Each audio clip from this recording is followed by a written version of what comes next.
Bom, falando em lugar, já que a Júlia, ótimo esse exemplo, achei maravilhoso, né? Como a nossa relação de história, né? Nossa história recente, como a gente tem a questão do antigo ser talvez até um edifício de Brasília, e para um europeu é o novo um edifício de Brasília, né? Então depende muito do lugar, né?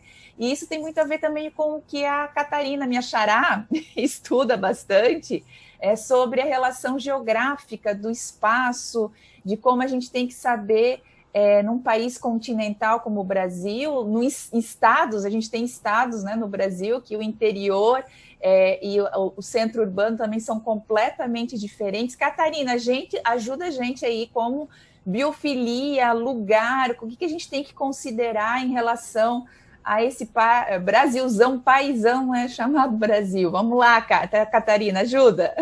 Vamos lá, Marina. Então, vou pegar um pouco do gancho, né, de cada um de vocês para tentar contextualizar aí minha fala. Começando pelo Lori, realmente o que a gente vem estudando em termos de neuroarquitetura e biofilia, sustentabilidade e conforto ambiental não é exatamente novo, mas da forma como a gente vem utilizando e transmitindo isso e tendo mais assertividade, não só nas nossas aulas, mas principalmente dos nossos projetos, eu acho que essa é o grande cerejinha, né, do bolo. É que há muito tempo que a gente vem estudando isso, há muito tempo que a gente sabe que as pessoas precisam estar mais em contato com elementos naturais, né? Então, o termo biofilia, que é essa perninha da neuroarquitetura, né, que vai estudar essa necessidade das pessoas estarem mais em contatos com elementos naturais, isso não é novo, né? Já tem algum tempo, mas isso está chegando de uma forma muito forte agora, não só porque o tema é extremamente interessante, mas diante do contexto que a gente vive, né? Então, agora, está todo mundo...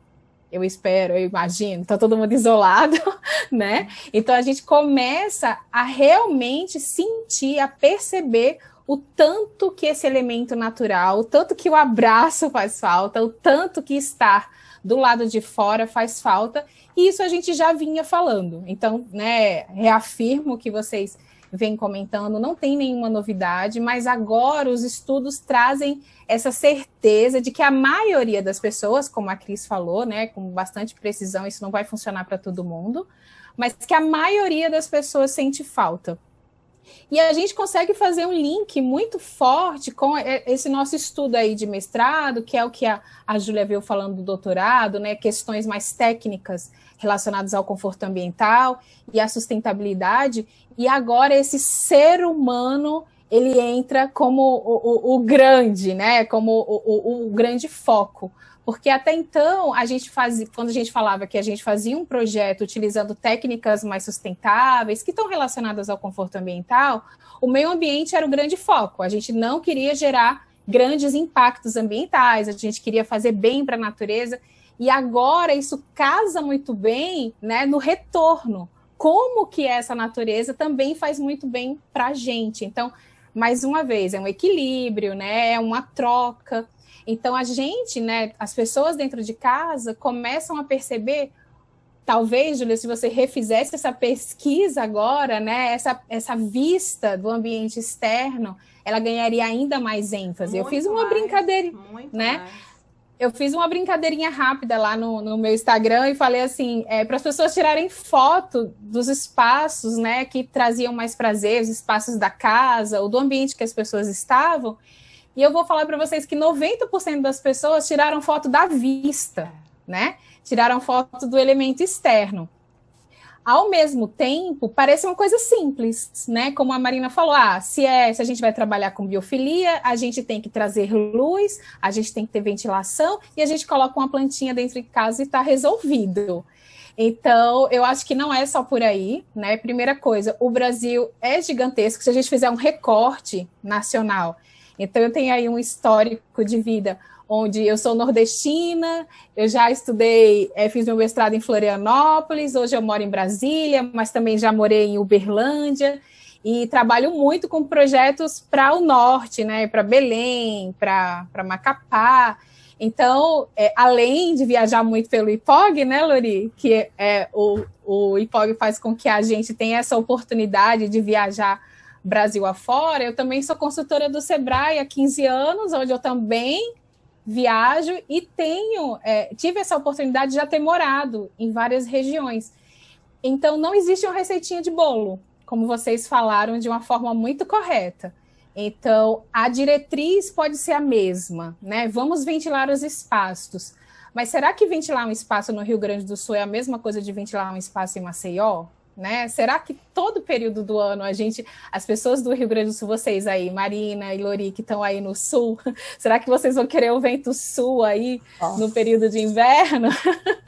Né? Como ao mesmo tempo o pessoal que está em Maceió, esse vento ele é muito bem-vindo, seja primavera, verão, outono, inverno. Então é para ventilar, ok, mas de que forma, né? Então, é aí que entra esse link muito forte que a Júlia comentou, dessa área de conforto ambiental. Então, ao mesmo tempo, usar vegetação. Não é só trazer uma plantinha para dentro de casa. Será que toda plantinha vai sobreviver em todo lugar que você vai colocar, né? Será que todos os espaços a gente vai poder colocar um jardim vertical? E em ambientes hospitalares, por exemplo, onde eu não posso ter esses elementos externos aqui dentro, será que eu não vou poder trabalhar com biofilia? E aí entra uma gama de estratégias, né? O nosso organograma que a gente está organizando aí para a nossa aula. Então, entra uma gama de estratégias que a gente pode construir para que esse projeto, né? Para que a gente trabalhe biofilia com esse projeto, sem ficar amarrada nessa receita de bolo. Então, entender o que está por trás disso, né? Por que as pessoas se sentem bem estando próximos de elementos naturais? Então, será que tem a ver também com essa paleta de cores? Será que tem a ver como, de repente, tem um elemento focal e não se tem esse excesso, né, de elementos onde a gente possa ficar perturbada? Ou será que tem a ver com as texturas? Ou será que tem a ver com o fractal, né? Com esses elementos, né, que se repetem na natureza? Então, é um estudo, como a Marina falou, que a gente ainda... cada vez que a gente estuda, a gente descobre que a gente tem que estudar muito mais. Muito mais! Muito mais, ainda bem que a gente sente isso, né? Porque senão, isso quer dizer que a gente está no caminho certo, como diz o professor Joey, né, Lori? Mas, ao mesmo tempo, a gente pode dizer que a gente consegue agora ter um entendimento mais claro, ter um embasamento científico super bacana trazida pela neurociência e pela neuroarquitetura. De alguma forma, isso traz um conforto para a gente, porque eu, por exemplo, fico um pouco angustiada com essa arquitetura tão subjetiva, né? O fato da gente ter algumas respostas, algumas técnicas, que na maioria das vezes vai funcionar, traz uma certa tranquilidade nessa proposição do espaço, né? Mas, ao mesmo tempo, não é 100% de certeza. Então, a gente pode trazer algumas diretrizes principais, como essa, né, que a gente falou, que é vegetação, que é um material, que é isso e aquilo, mas a forma como isso vai acontecer no espaço é extremamente complexa, né? Como a Cris veio falando, que vai depender muito desse usuário e também vai depender do local, né? A forma como a gente vai trabalhar a luz natural é diferente, a forma como a gente vai trabalhar a ventilação natural é diferente. Tem locais, inclusive, onde essa ventilação natural não é tão bem-vinda assim, e a gente precisa se preparar para esse novo contexto, né? Que eu nem vou chamar do novo, que está ficando chato, mas a gente precisa se preparar para esse novo contexto. Eu até compartilhei aqui no nosso grupo, e eu vou externalizar uma fala do Ivo Mairenes, que é um arquiteto carioca, que eu gosto muito, que deu uma entrevista para o CAL, que saiu publicado lá no site do CAL, que ele fala, o nosso imaginário agora, né, nas notícias, os imaginários das pessoas começam a enxergar o mundo cada vez mais dividido, né? Então, se o restaurante vai abrir, ele vai abrir com acetato, né? Dividindo as pessoas. Se uma loja vai abrir, ela também vai abrir com determinados fechamentos. E, de certa forma, isso vai incomodar todo mundo, porque o calor humano é insubstituível. Então, o que a gente quer não é só frequentar os espaços, a gente quer encontrar as pessoas. Só que agora a gente vai precisar encontrar as pessoas de uma forma saudável. E para que isso aconteça, o nosso papel é grandioso, porque a gente vai precisar projetar espaços propícios para a vida. Isso não tem mais volta, né? Então, a ventilação natural não vai estar só ligada ao conforto, não vai estar ligada só ao bem-estar, que já é muito, mas ela vai estar ligada muito diretamente à nossa segurança, né? Segurança, quando eu digo em termos de ambientes saudáveis, né? Então, essa iluminação, se já tinha uma importância, agora ela ganha uma importância exponencial.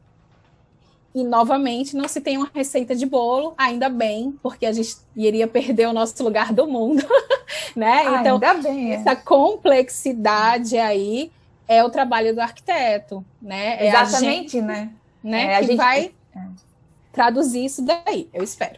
A gente consegue ver, né, por essas maravilhosas falas que a gente já teve até aqui, como é quase a essência da formação, né? Eu acredito que tem gente nos vendo, arquitetos, designers. Eu sempre brinco, né? Onde colocam arquitetura? Tem universidades no Brasil que colocam arquitetura no Centro de Ciências Tecnológicas, tem universidades que colocam arquitetura na área de humanas. Por quê? Porque essa formação, arquitetura, interiores, design interiores, a gente tem esse pé na técnica e tem o pé também no ser humano, nas artes, que é essa humanização do espaço, né? Então, se vocês forem ver as falas de todas nós, incluindo a do Lori, a gente sabe, tem técnica, mas também tem essas peculiaridades e particularidades que a gente sempre soube que existiram, mas que cada vez mais ficam exacerbadas de que os seres humanos são únicos, mas eles têm algumas necessidades em comum, né? Então, a gente consegue, com muita sensibilidade, com estudos, com técnicas, trazer isso para os espaços, né? Até por falar em técnica, vou puxar o gancho de novo para o Lori. Lori, sobre os estudos, né? O que a gente tem já de estudos concretos, quando se olha, né, o funcionamento do cérebro, sabendo dessas peculiaridades, né, particularidades de cada ser humano, mas o que tem de estudos concretos já na área da neurociência, neuroarquitetura? Bom, em relação à ciência específica, né, e a gente buscando a neurociência, isso muito ligado às áreas da saúde também, a gente tem várias comprovações em relação a áreas cerebrais que são acionadas diante de determinados estímulos.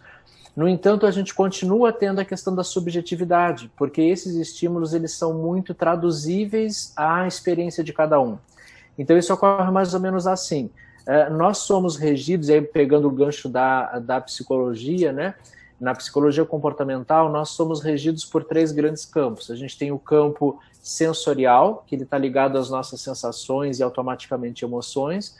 A gente tem um campo cognitivo, que é o que eu conheço por mundo, por vida, é aquilo que eu aprendi ao longo da minha existência, e isso diz respeito exclusivamente a mim, porque eu vivi isso. E eu tenho o campo comportamental, que traduz os meus comportamentos. Esses 3 campos eles estão sempre unificados, estão sempre trabalhando em conjunto, né? Então, o que eu percebo que o campo sensorial me traz, ele é traduzido pela minha condicionante de vida, pelo que eu entendo de vida, e isso me dá um determinado comportamento. Então, aqui abre-se inúmeras perspectivas, né?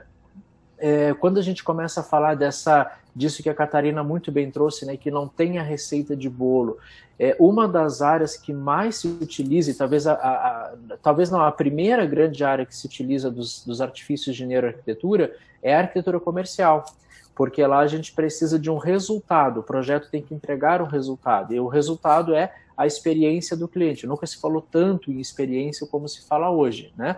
E por quê? Porque lá a gente consegue, através do campo sensorial, trazer uma carga de emoção, uma carga sensorial X, que um grande grupo de pessoas, e aí os indivíduos fazendo parte, né, várias unicidades fazendo parte disso, tem uma tradução e nos dão um determinado comportamento. Mas isso é muito, muito pessoal, e aí vai no que a Catarina disse, no que a Cris disse, no que a Júlia disse. Por quê?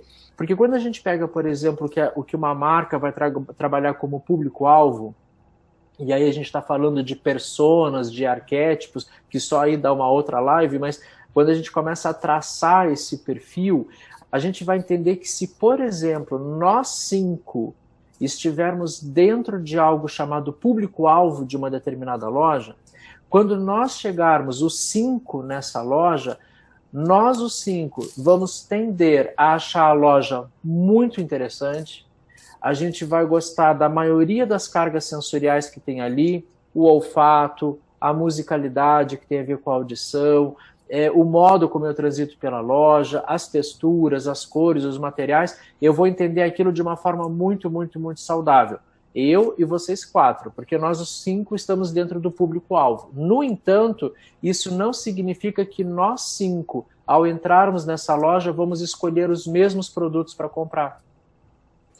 Então eu tenho um recorte, esse recorte ele me diz que este grupo específico de pessoas tendencialmente serão atingidos por essas informações. Mas cada um, unicamente ele, devido ao seu campo cognitivo, que é a sua tradução de vida, vai ter o seu momento único. Então, por mais que todos os processos estejam ali, eu não consigo garantir que eu vou atender à unicidade daquela pessoa. Então, é por isso que mesmo tendo o público, o arquétipo, a persona, etc., nós vamos ter uma gama muito grande de produtos, que é para poder, dentro dessa malha maior, tentar chegar nos individuais, né? Essas relações elas vão acontecer justamente por causa da transição desses 3 campos que nós temos aqui. O que se sabe até então? Que quanto maior for a carga sensorial, maior tende a ser a tradução comportamental. Quanto mais eu tiver agitação, frenesi no campo sensorial, a minha tradução tende a me dar um comportamento maior. Eu gosto sempre de dar exemplos assim bem cotidianos, né, porque a gente capta rápido. Vamos pegar, por exemplo, alimentação, nos alimentarmos, né? Quando a gente está comendo alguma coisa, a gente está lidando pelo menos com 2 dos nossos sentidos diretos, né? Daqueles 5, pelo menos 2. A gente está lidando com o paladar e com o olfato, né? Então, eu estou comendo alguma coisa, eu estou sentindo o sabor e eu estou sentindo o cheirinho. Mas se a gente parar para perceber, a gente vai ver que aqueles alimentos crocantes, chocolate que é crocante, salgadinho, amendoim, tudo que é... A gente geralmente diz assim, não dá para comer um só. Você come um, pega outro, por quê? Porque esse alimento ele não fica só com o paladar e o olfato. Ele aumenta a condicionante de tato e ele também aciona a audição. Quanto maior for o envolvimento sensorial, maior é a tradução comportamental, né? Já deu fome. Já deu fome. Então, assim, ó, antes eu estava trabalhando com 2 quesitos sensoriais, tato e olfato. Perdão, paladar e olfato. Quando eu coloco a crocância nisso, eu já continuo com o paladar, continuo com o olfato e eu acrescento uma maior condicionante de tato e a audibilidade. Então, aí aumentou a carga sensorial, tende-se a aumentar o comportamento também. Nesse caso, repetir o movimento de ter aquela sensorialidade toda, né? Então, esses quesitos, eles estão já muito compreendidos, né, que isso pode acontecer. Dentro das espacialidades, quando a gente traz isso para o espaço, vai acontecer de igual forma. Quanto mais a gente conseguir conectar os campos sensoriais das pessoas, maior tende a ser o movimento comportamental. É por isso, de novo, que no campo comercial usa-se musicalidade no ambiente.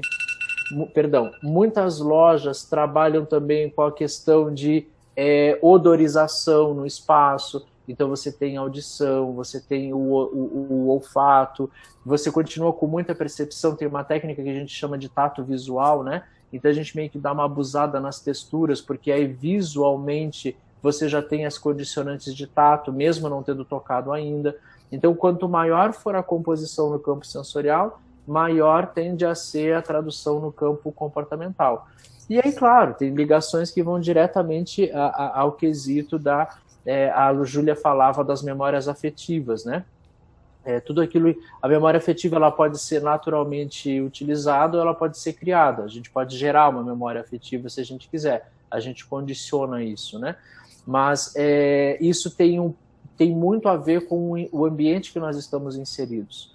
E aí, se a gente puxar um ganchinho rápido assim na neurociência, a gente vai perceber que a gente tem uma região, uma estrutura cerebral nossa chamada hipocampo.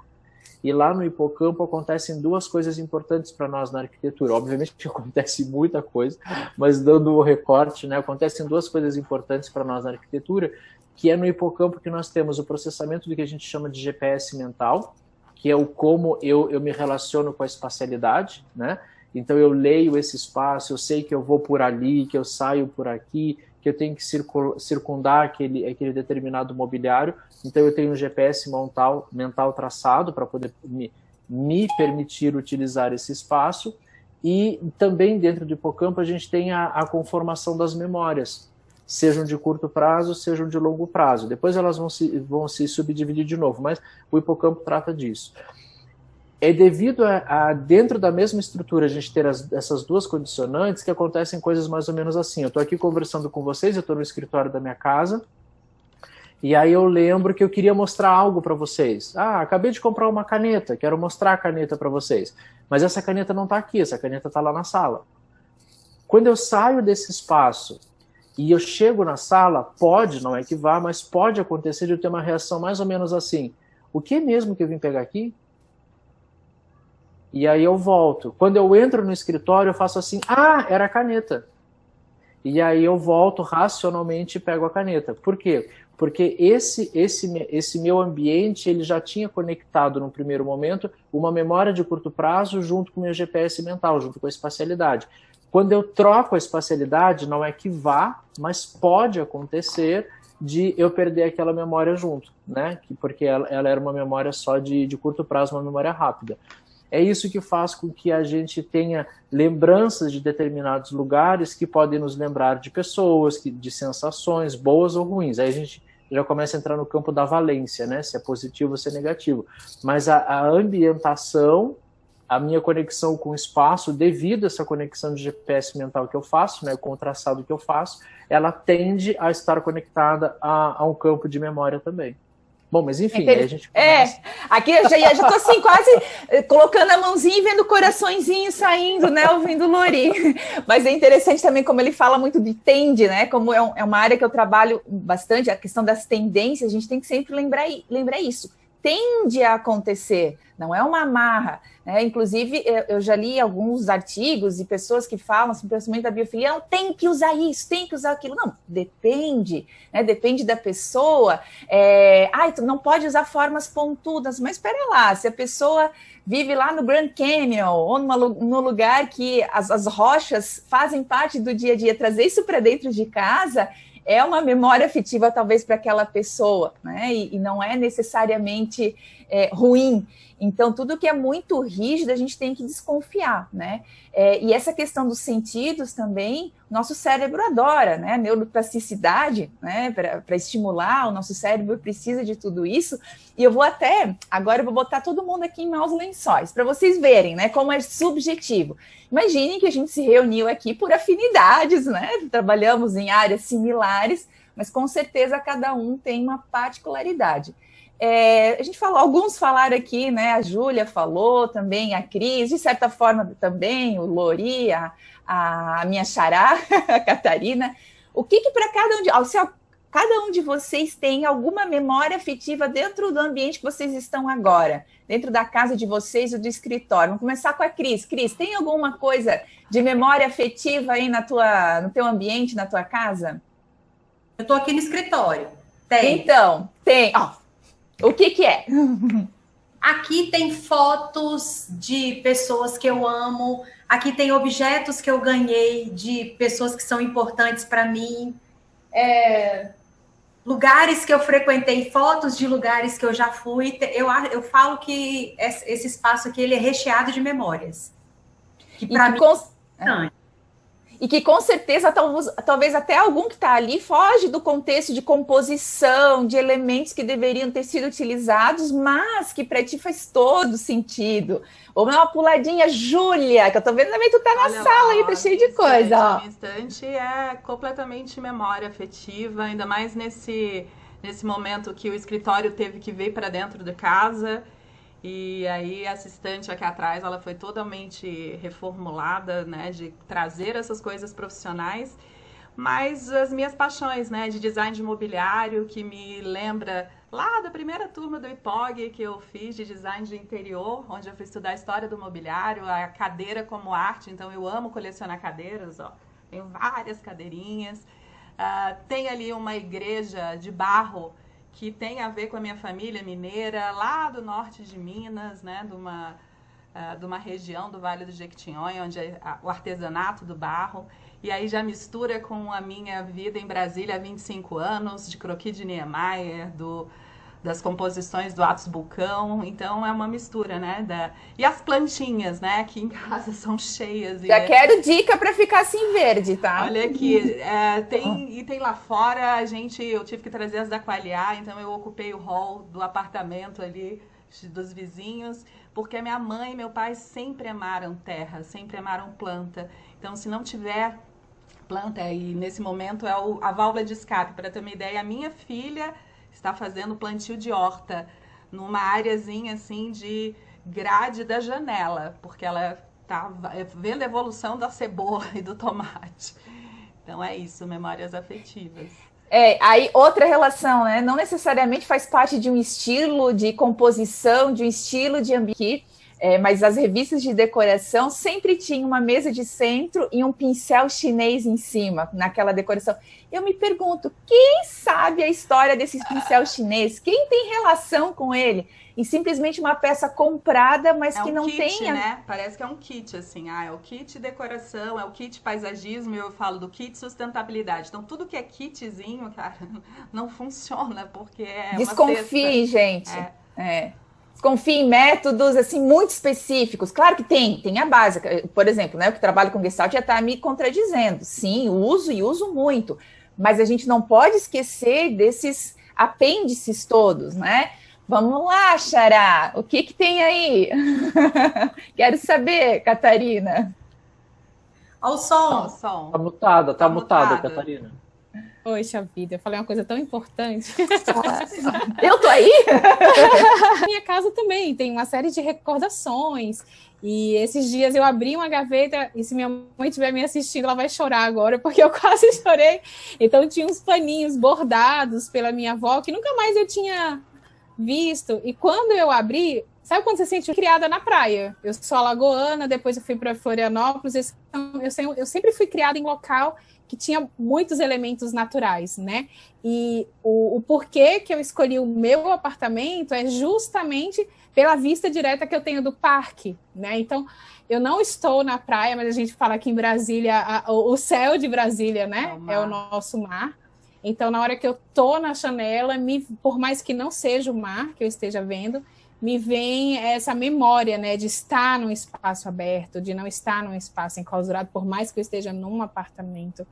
Então, enfim, é um tema aí, Marina, que daria para a gente conversar. Onde a gente guarda as coisas, olha como pode ser importante, né, para o cliente de vocês, quando vocês vão pensar nos espaços, o fato de abrir, de ter história, de a pessoa, quando puder, convidar alguém para ir na sua casa e poder, cada espaço, contar uma história, né? Imagina a Catarina comigo, porque eu sou uma pessoa, eu gosto muito de preto, branco e cinza, né? Deu para perceber aqui. E não por isso, não dá para mostrar agora, mas um dos objetos mais importantes aqui da minha ambientação é uma máquina de reprodução de slides que meu avô usava, que já era relíquia dele, e isso virou um objeto de decoração e tem tudo a ver com esse espaço aqui, e gera muito isso, né? Uma história, quando alguém vem, eu conto, eu lembro do meu avô, quase como a Catarina, ela tá falando da avó, já estava aqui me enchendo de lágrima aqui, que eu lembro o meu avô mostrando os slides dele em preto e branco, enfim, os primeiros filmes muito quebrados, e isso tem técnica para colocar, só que o fato de poderia aniquilar uma coisa que para mim faz muito bem, né? Que é algo bastante pessoal. Lori, o que tem aí de memória afetiva? Joguei. Então, eu tô no escritório que eu uso em casa. Esse é um escritório que, antes da pandemia, ele era utilizado mais para... eu tô mais ou menos no meio dele, né? Tem uma parte que está atrás do computador, que é um canto mais de trabalho mesmo. Aí ali tem 2 impressoras, tem mais mesa, tem bancada, enfim. Eu estou mais ou menos aqui no meio, aí aqui, não sei se dá para ver, tem um sofá aqui que eu uso para relaxar, e aí lá no fundo tem uma poltrona de leitura. Então eu sempre usei esse espaço assim para fazer alguma coisinha rápida que fosse de trabalho, sempre me permitir não trabalhar em casa, mas agora ele está sendo o cotidiano, né? 24 horas ele me representa agora trabalhar. E eu acho que... E aí, claro, desse outro lado aqui tem uma estante muito grande que ocupa o ambiente inteiro. E aqui tem coisas de viagens, presente de pessoas, trabalhos que eu já orientei de faculdade, tem uma pequena biblioteca, então tudo acontece aqui. Mas eu acho que esse ponto que você está trazendo, Marina, de perguntar aqui para todo mundo essas questões, eu acho que já traz, por natureza, um exercício muito interessante para quem quer de verdade começar a trabalhar com a neuroarquitetura. E acho que um primeiro ponto é despir-se de regras. E eu vou dar um exemplo aqui que já aconteceu com todos nós 5, em início de carreira principalmente, e que talvez ainda seja um ponto, vamos chamar assim, nevrálgico para muita gente. Sabe aquela coisa assim de você ser contratado para fazer um projeto de interiores? Você desenvolveu todo o projeto. Chegou naquela fase final onde você vai fazer a ambientação. Aí você vai lá, arruma, deixa lindo, e a gente normalmente diz assim, nossa, ficou capa de revista. Tá pronto para fotografar, colocar na capa de revista, você tá assim, no céu. Aí você vai embora, entrega o projeto e você vai embora. Você volta uma semana depois, é outra casa. É outro projeto. E normalmente, quem ainda não compreendeu o que é trabalhar com neuroarquitetura, e aí agora a gente já migrou essa fase, normalmente no passado, e talvez alguém ainda sinta isso, perceba assim, nossa, mas o meu cliente desmanchou tudo que eu fiz, ele destruiu o meu trabalho.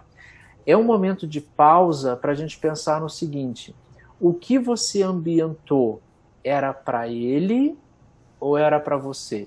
Perfeito. Porque se ele alterou tudo, não significa que ele achou feio. Significa que a identidade efetiva dele é outra. E aqui nesse momento, ao invés de a gente parar e sofrer, o ideal é a gente parar e pensar assim, não, peraí, aonde que eu ainda não consegui entender o outro? Como que eu vou mexer no meu briefing para que isso não aconteça? O que eu vou alterar no meu processo para que isso não aconteça?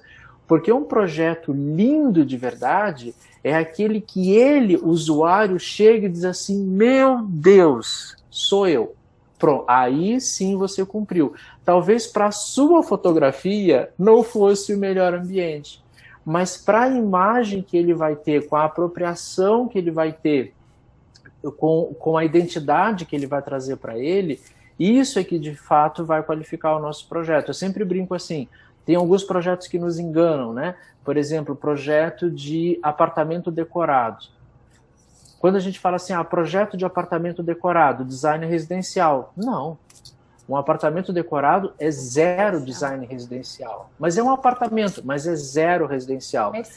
É um projeto totalmente comercial. Por quê?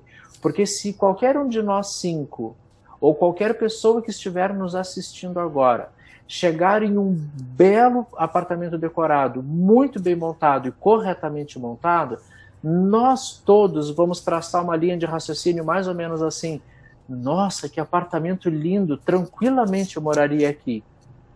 Mas para aí, como que pessoas tão diferentes, ao mesmo tempo, se permitiriam apropriar-se do mesmo espaço? Porque lá foi extraída uma coisa chamada identidade. Então o apartamento decorado ele serve para mim, serve para a Catarina, para a Cris, para a Marina, para a Fernanda, para qualquer um que esteja assistindo. No entanto, em uma semana de uso vai começar a aparecer um porta-retrato, vai aparecer uma almofada de bichinho, vai aparecer uma mesa trocada de lugar, porque aí eu começo a efetivamente entender que aquilo é meu, né? Mas num primeiro momento todos nós julgamos que eu poderia morar ali. Por quê? Porque não tem identidade, então ele é completamente apto a qualquer a apropriação. Mas esse mecanismo é um mecanismo muito interessante para trabalhar com neuroarquitetura, quando isso acontece, né? Nossa, o cliente mudou tudo que eu fiz. Não, não sofra. E também não acho que você fez errado, também não acho que o que você fez foi tido por ele como feio. Esse não é o processo. O processo é o contrário. É um processo de aprendizagem. Nossa, até o que talvez eu não tenha perguntado, o que talvez eu não tenha percebido, em que momento talvez eu não dei a abertura suficiente para que ele participasse do projeto. Gente, em neuroarquitetura, um dos principais elementos é trazer o cliente para o projeto. Não na minha concepção, mas ele. Vem cá, senta aqui comigo. É assim? É você que está aqui? Ou é o que eu estou vendo de você que está aqui? Né? Então é um processo aí que... E aí vem as questões de design thinking, bom, aí veio milhões de coisas, né? Aí a gente pode emendar com mais um monte de coisa, né? Não, Lori, eu gostaria de perguntar para o Lori, dentro dessa linha, né, que há muitos profissionais da nossa área estão angustiados, né? Nossa, tô sem trabalhar, tô sem captar cliente, e a gente ressignificar esse momento, né? E eu queria perguntar para você que está conectado absolutamente com 100% do mundo ao mesmo tempo, na tua percepção, como que os profissionais hoje, dentro dessa linha da neuroarquitetura, começam a ter, né, que se portar em relação a essa, que eu até coloquei o nome da live de uma era, né? E eu fui procurar o significado de era. Era é algo que é novo e nasce de um fato marcante, assim. Então, o 2020 vai ficar ali como um pontinho na linha, né, do tempo e da história. E aí as pessoas estão angustiadas, né, de, ai meu Deus, eu preciso aprender a projetar completamente de novo, estão perdidas. O que você sugere para essas pessoas hoje? Eu acho que o principal elemento agora, neste exato momento que a gente está na transição, a gente não está... Nós estamos ainda na pandemia, mas a gente não está nem naquele susto, porque já sabemos o que se trata, sabemos que não temos mecanismos de defesa a não ser a proteção, né? Nos protegermos, nos resguardarmos, mas também ainda não estamos no momento pós, né? Entrou efetivamente essa vida nova, né? A gente ainda está naquele limbo, a gente não sabe muito bem o que vai acontecer, esperando por uma saída, seja uma vacina, um remédio, alguma coisa. Eu acho que esse é um momento ímpar de olharmos a nós mesmos e olharmos aos que estão ao nosso redor. E a gente vai começar a perceber, pelas coisas mais simples possível, o quanto nós projetávamos, e aí eu me coloco junto nisso, o quanto nós projetávamos espaços rotulados. Exemplo, nós projetávamos um espaço rotulado de residência. Como que a gente projetava? A gente projetava como que a família vive. Trabalha o dia inteiro, então a gente, na verdade, projetava algo que a gente chamava de residência, mas era efetivamente utilizado o dormitório e a cozinha. Né? Você dormia, fazia a refeição matinal, passava o dia inteiro na rua, voltava, e você ia usar o que a gente poderia chamar de aspecto social da casa no final de semana, recebendo os amigos um dia à noite, e deu. Mas você passava o dia inteiro fora desse lugar. Quantas pessoas hoje, porque nós estamos em um confinamento compulsório, quantas pessoas hoje descobriram que a casa que elas moram efetivamente não as atende? Famílias que têm criança na estrutura familiar, né? Tenta imaginar, por exemplo, se para nós adultos é conflitante, é difícil, nos fragiliza. Imagina a criança que ela, por natureza, já é indefesa para alguns aspectos ainda não tão amadurecidos psicologicamente, né? E aí começam cobranças, porque o adulto se cobra, mas ele também vai cobrar do comportamento infantil. Então, a partir do momento que a gente começa a ter essa auto-observação, isso pode acontecer em casa. Lori, mas eu estou passando a pandemia sozinho. Ótimo, ótimo. O que essa parede branca significa para você? O que esse teto branco significa para você? Então, o projetar vai ser, daqui para frente, cada vez mais um olhar observatório do outro. E não só na questão residencial, na questão corporativa, eu acho que vai ser o maior impacto que a gente vai ter em termos de projeto. Porque as empresas descobriram que, efetivamente, elas não precisam daquelas gigantescas espacialidades, porque estão todas operando com as pessoas trabalhando em casa. Então, eu acho que os projetos corporativos, ao chegarem futuramente, eles já vão chegar repensados. né? Será que eu preciso de tanto espaço? Será que esse custo-benefício é necessário? Claro, para algumas demandas físicas, sim. Mas muitas empresas hoje funcionam com as pessoas em home office, em home working, na verdade, né? Porque a coisa continua girando, ela precisa girar. Então, eu acho que as demandas projetuais vão ser muito diferentes, né? Ter um espaço apropriado para trabalhar. Eu, na minha casa, já tinha um escritório montado, né? E aí, talvez aqui uma coisa legal da gente falar, já que o nosso público aqui é arquiteto, designer, tem diferença de home office para home working, né? Home office quando você tem um espaço que é preparado para você trabalhar, é o escritório em casa. Home working é quando você tem que trabalhar em casa, independentemente de você ter um espaço organizado para isso ou não. Então, muitas pessoas transformaram a sua mesa de jantar na mesa de trabalho, né? Isso é home working, você está trabalhando em casa. E nessas circunstâncias, talvez as pessoas percebam que antes percebiam assim, eu não preciso de um escritório em casa, né? Aí, a partir de agora, não, eu acho que é legal eu ter pelo menos um espaço ali que ele seja múltiplo, né? Que eu possa, de repente, mexer em algum objeto e trabalhar naquele espaço. Então, eu acho que essa percepção ela vai mudar muito em relação às demandas. A gente vai receber muitas novas demandas. E para entender essas demandas, você tem que entender de você. Neurociência mergulhada na arquitetura é isso, é você entender de você, porque tudo que acontece com outro acontece com você também, né? Então é mais fácil você tentar primeiro entender você e depois levar essa percepção.